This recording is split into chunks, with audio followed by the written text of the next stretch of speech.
क्या पाकिस्तान को अंपायर ने हराया? एक ओवर में 2 फैसलों पर फैंस ने उठाए सवाल। अफ्रीका से हारकर अंपायर पर फूटा बाबर आजम का गुस्सा, इस वजह से ठहरा दिया मुजरिम। टर्मिनेटर हरभजन सिंह ने भी पाक के हक में उठाई आवाज, आईसीसी से नियम बदलने की उठाई मांग। पाकिस्तान साउथ अफ्रीका के बीच शुक्रवार को खेले गए रोमांचक मुकाबले में पाक टीम को एक बार फिर से हार का सामना करना पड़ा। इस हार के बाद पाकिस्तान टीम का सेमीफाइनल में पहुंचना काफी मुश्किल हो गया। ये उसकी 6 मैचों में चौथी हार थी। हालांकि फैंस पाकिस्तान की हार के लिए अंपायर के फैसलों को भी जिम्मेदार मान रहे हैं। ये फैसले 46वें ओवर की आखिरी बॉल पर देखने को मिले। हुआ यूं कि इस ओवर में हारिस रऊफ तीसरी गेंद पर लुंगी एनगिडी को आउट कर चुके थे। अब पाकिस्तान से जीत बस 1 विकेट दूर थी। रऊफ ने नए बल्लेबाज तबरेज शमशी को आखिरी बॉल डाली तो ये पिच होकर सीधा अंदर की ओर आई, जिस पर शमशी बीट हुए और गेंद पैड पर लगकर बाहर निकल गए। रऊफ ने बिना देर किए जोरदार अपील कर दी, लेकिन अंपायर ने उंगली नहीं उठाई।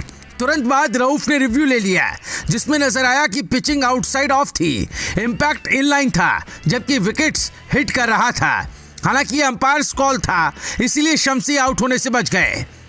इस डिसीजन से हारिस रऊफ, बाबर आजम और मोहम्मद रिजवान समेत टीम के खिलाड़ी काफी डिसअपॉइंट नजर आए। इससे पहले अंपायर ने इस ओवर की 5वीं गेंद को भी वाइड दे दिया था, जिस पर भी सवाल उठ रहे हैं। कहा जा रहा है कि यह गेंद शमशी के पैर से लगकर निकल रही थी। अंपायर के इस फैसले पर फैंस 2 हिस्सों में बंट गए, जहां एक और फैंस का कहना है कि अंपायर का डिसीजन ठीक था, तो वहीं दूसरी ओर कुछ ने इस पर सवाल उठाकर पाकिस्तान की हार का जिम्मेदार बताया है।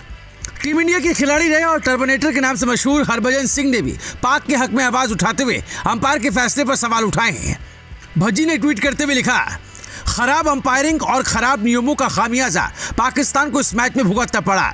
आईसीसी इस नियम को बदले। अगर गेंद स्टंप पर लग रही है तो आउट है, चाहे अंपायर ने आउट दिया हो या नॉट आउट, इससे कोई फर्क नहीं पड़ता। अन्यथा तकनीक का क्या फायदा। हरभजन सिंह का ये ट्वीट करते ही उन पर टीम इंडिया के फैंस नाराज हो गए, भज्जी को ही खरी खोटी सुनाने लगे। देखिए, एक यूजर ने लिखा, तो भाई ये रूल सिर्फ पाकिस्तान के लिए थोड़ी है, सबके लिए एक ही रूल है, सबके लिए बराबर है। उस नियम से क्यों फड़फड़ा रहे हो? हाँ, नियम गलत है या सही है वो आईसीसी का काम है, अंपायरिंग को गलत मत बोलो। एक और यूजर ने तंज कसते हुए लिखा, पाकिस्तान से इनका खास रिश्ता कभी अफरीदी कभी शोएब अख्तर के बहाने झलकता रहा है। अंपायरिंग की दुनिया में शकूर राणा से असद रऊफ तक पाकिस्तान ने जो नगीने पैदा किए, वो बताओ कोई केजरीवाल के चेले हो या फिर ऊपर से आदेश है वोट बैंक की टीम को डिफेंड करने का। एक यूजर ने लिखा, सांसद साहब इतना दुखी होने की जरूरत नहीं है, अंपायरिंग को क्यों थप्पड़ मार रहे हो। आपको बता दें कि लगातार चौथी हार का स्वाद चखने के बाद खुद कप्तान बाबर आजम प्रेस कॉन्फ्रेंस में सामने आए और मीडिया से मुखातिब होकर उन्होंने जो बात कही वो भी चौंकाने वाली है। बाबर आजम ने अंपायर के फैसले पर बेबाक अंदाज में जवाब दिया। बाबर के मुताबिक, हम बहुत करीब हैं, हमारा अंत अच्छा नहीं रहा, पूरी टीम के लिए बेहद निराशाजनक। हमने बहुत अच्छी तरह से मुकाबला किया, बैटिंग में हम 10-15 रन कम थे, तेज गेंदबाजों और स्पिनर्स ने अच्छा स्ट्रगल किया, लेकिन दुर्भाग्य से ऐसा नहीं हो सका। ये खेल का हिस्सा है, डीआरएस में ये खेल का हिस्सा है। अगर अंपायर ने इसे दे दिया होता तो इससे हमें फायदा होता। हमारे पास इसे जीतने और दौड़ में बने रहने का एक मौका है। आपको बता दें कि हारिस रऊफ की आखिरी ओवर में अंपायर कॉल की वजह से तबरेज शमशी नॉट आउट करार दिए गए थे, जिसके चलते पाक को इसका खामियाजा भुगतना पड़ा।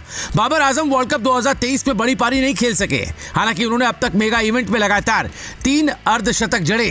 पहली हाफ सेंचुरी उन्होंने भारत के खिलाफ जड़ी थी, उन्होंने 50 रन बनाए थे। दूसरा अर्धशतक उन्होंने अफगानिस्तान के खिलाफ लगाया और 74 रनों की पारी खेली।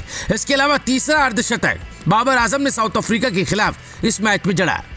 पाकिस्तान की साउथ अफ्रीका के खिलाफ इस पारी को लेकर और वर्ल्ड कप में लगातार चौथी हार को लेकर आप क्या कुछ कहना चाहते हैं? कमेंट में आप अपनी राय हमें बता सकते हैं। Bureau report, Bharat positive.